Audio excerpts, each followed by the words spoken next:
افغان طالبان رجیم naan stack actors کی طرح فیصلے نہ کرے، سرحد پار سے دہشت گردی کی معاونت سب سے بڑا مسئلہ ہے، دہشت گردوں کے خلاف ایکشن تک افغان طالبان رجیم سے کسی قسم کی بات چیت نہیں ہوگی۔ D G I S P R lieutenant general Ahmed Sharif Chaudhry کی سینئر صحافیوں سے غیر رسمی گفتگو، کہا پاک افغان بارڈر پر اسمگلنگ اور پولیٹیکل کرائم کا گٹھ جوڑ توڑنے کی ضرورت ہے، ہمارا مسئلہ افغان عبوری حکومت سے ہے، افغانستان کے لوگوں سے نہیں۔ پاکستان کی جانب سے افغانستان میں گزشتہ شب کوئی کارروائی نہیں کی گئی، پاکستان کارروائی کا باقاعدہ اعلان کرتا ہے۔ 2021 سے اب تک ہم نے افغان حکومت کو بار بار انگیج کیا۔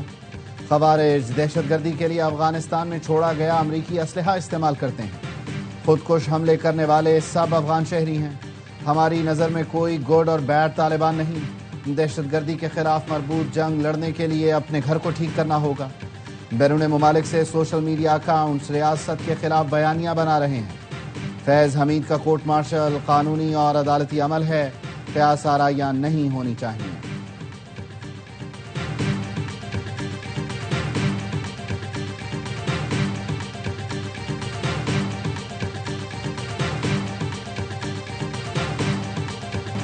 اسلام آباد کچہری خودکش دھماکے کی منصوبہ بندی افغانستان میں نور ولی محسود نے کی۔ خودکش بمبار عثمان شنواری ننگرہار کا شہری تھا، سیکیورٹی سخت ہونے کی وجہ سے حملہ آور ہدف تک نہیں پہنچ سکے۔ وزیر اطلاعات عطا طارق کی نیوز کانفرنس، بتایا ساجد اللہ عرف شینا خودکش بمبار کا ہینڈلر تھا، اسی نے محمد زالی اور کامران کو ہائر کیا۔ ساجد اللہ نے اگست میں افغانستان میں نور ولی کے کمانڈر داد اللہ سے ملاقات کی۔ ساجد اللہ اور عثمان شنواری مل کر مختلف مقامات کی ریکی کرتے تھے۔ ساجد اللہ، کامران خان، محمد زالی اور شاہ منیر پکڑے گئے ہیں۔ وزیر اطلاعات نے ساجد اللہ اور شینا کا اعترافی بیان بھی دکھایا۔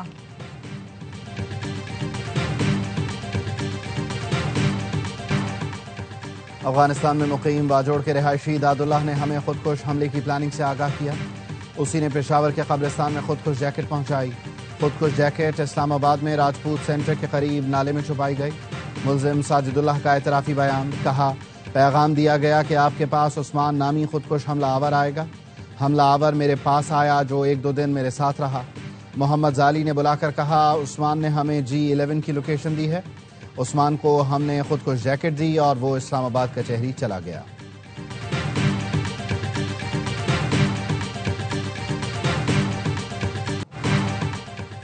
ایف سی ہیڈ کوارٹرز پر حملہ کرنے والے دہشت گردوں کو کافی حد تک ٹریس کر لیا ہے، دہشت گرد جس علاقے سے آئے تھے وہاں بھی پہنچ جائیں گے۔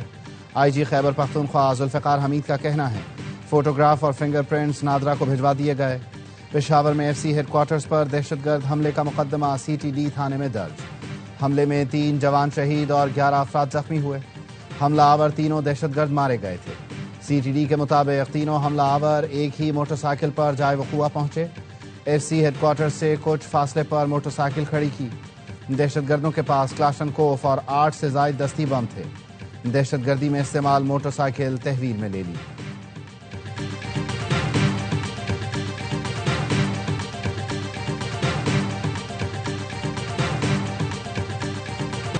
سیکیورٹی فورسز کا بنو میں انٹیلیجنس بیس آپریشن 22 خارجی دہشت گرد جہنم واصل۔ ISPR کا کہنا ہے سیکیورٹی فورسز نے بھارتی پراکسی فتنہ خوارج کے دہشت گردوں کی موجودگی کی اطلاع پر کارروائی کی، خارجیوں کے ٹھکانے کو مؤثر انداز میں نشانہ بنایا۔ صدر، وزیر اعظم اور وزیر داخلہ کا سیکیورٹی فورسز کو خراج تحسین۔ صدر زرداری نے کہا بھارتی پشت پناہی میں سرگرم خوارج کا قلع قمع ریاست کی اولین ترجیح ہے۔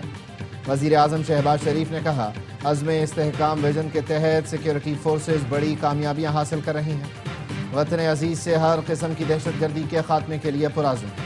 محسن نقوی نے کہا فتنہ ہندوستان اور ان کے سہولت کاروں کو کہیں بھی چھپنے نہیں دیا جائے گا۔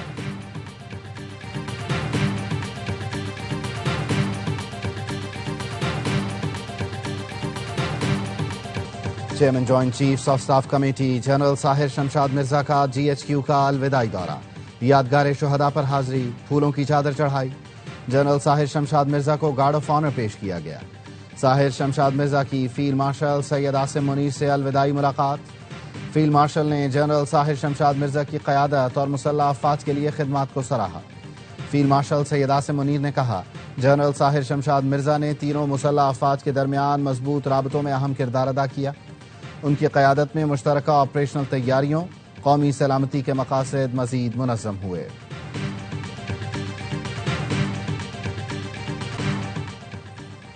وزیر اعظم شہباز شریف کا اسلام آباد میں جناح میڈیکل کمپلیکس اور دانش یونیورسٹی کی سائٹس کا دورہ، کمپلیکس کی تعمیر پر بریفنگ لی۔ وزیر اعظم نے تعمیراتی کام کے لیے بہترین ساکھ کی حامل کمپنیوں کی خدمات لینے اور شفافیت یقینی بنانے کی ہدایت کی۔ وزیر اعظم کا کہنا تھا ادائیگی کا عمل تھرڈ پارٹی کے ذریعے کیا جائے۔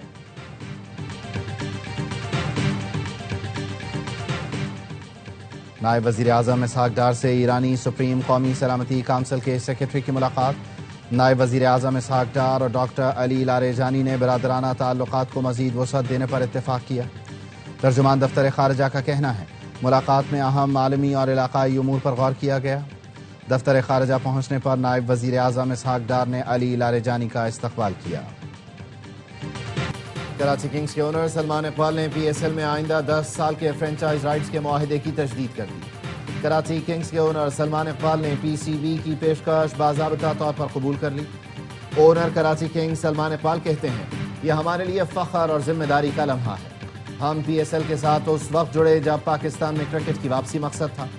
10 سال میں ہم نے ملک میں کرکٹ کی واپسی اور لیگ کی کامیابی میں اہم کردار ادا کیا۔ 1 دہائی پہلے ہم نے پاکستان میں کرکٹ واپس لانے کا وعدہ کیا تھا۔ ہم نے مہنگی ترین فرنچائز ہونے سے لے کر پاکستان کرکٹ کے ستون بننے کا سفر طے کیا۔ یہ صرف معاہدے کی تجدید نہیں بلکہ پی ایس ایل کی تعمیر کے لیے ہمارا ویژن ہے۔ چیئرمین پی سی بی نے کہا کراچی کنگز نے لیگ کے وقار میں اضافے کے لیے اہم کردار ادا کیا ہے۔ کراچی کنگز کی جانب سے معاہدے کی تجدید لیگ کی مضبوطی کا ثبوت ہے۔ پی ایس ایل کے لیے سلمان اقبال اور ان کی ٹیم کا کردار قابل تعریف ہے۔ C E O P S L Salman Naseer نے کہا اگلی دہائی میں بھی کراچی کنگز کے ساتھ کام کرنا اعزاز ہوگا۔ کراچی کنگز 2020 کی چیمپئن تھی اور اب بھی مقبول فرنچائز ہے۔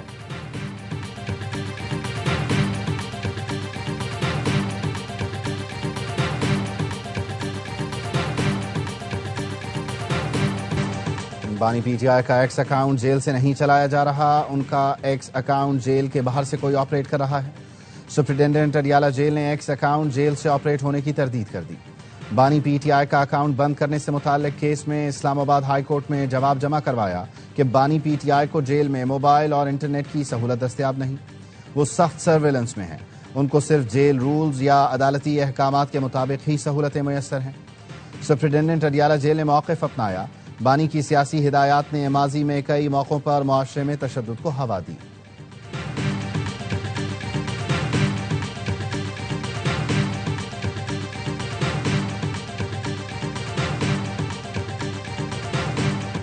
راولپنڈی اڈیالہ جیل روڈ پر علیمہ خانم کا پی ٹی آئی کارکنان کے ساتھ احتجاج اور دھرنا جاری۔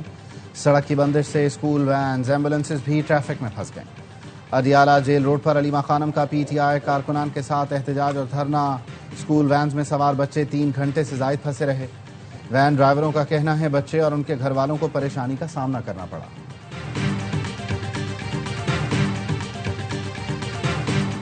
الیکشن کمیشن نے وزیر اعلیٰ خیبر پختونخوا کے دھمکی آمیز بیان کیس کا فیصلہ محفوظ کر لیا۔ وکیل علی بخاری نے دلائل میں کہا سہیل آفریدی ہری پور نہیں گئے، دوسرے اضلاع میں کی گئی بات پر نوٹس بھیجا گیا۔ وزیر اعلیٰ خیبر پختونخوا کے خلاف کارروائی ناقابل سماعت ہے، وزیر اعلیٰ کی جانب سے جواب جمع کرایا جائے گا۔ چیف الیکشن کمشنر نے کہا آپ کے پوائنٹس آ گئے ہیں، اس پر فیصلہ کریں گے، سب کے خلاف بلا امتیاز کارروائی ہوگی۔ پشاور ہائی کورٹ نے وزیر اعلیٰ سہیل آفریدی کی الیکشن کمیشن میں طلبی کے نوٹس کے خلاف درخواست پر فیصلہ محفوظ کر لیا۔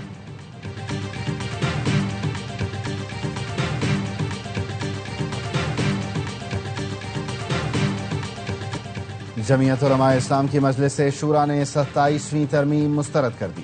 مولانا فضل الرحمان کا کہنا تھا 26ویں ترمیم میں دستبردار چیزیں 27ویں ترمیم میں منظور کرا لی گئیں۔ پیپلز پارٹی نے اپنی روایت کو برقرار نہ رکھتے ہوئے جمہوریت کی نفی میں کردار ادا کیا۔ جو قوتیں ترمیم لانا چاہتی تھیں ان کی عزت میں اضافہ نہیں ہوا۔ پنجاب کے عوام نے نفرت اور انتشار کی سیاست مسترد کر دی۔ ضمنی الیکشن میں ووٹ ستھرا پنجاب گرین بس کسان کارڈ کو ملا۔ وزیر اطلاعات پنجاب عظمہ بخاری کہتی ہیں وزیر اعلیٰ پنجاب نے 90 سے زائد منصوبے شروع کیے، وہ تمام منصوبوں کی نگرانی کرتی ہیں۔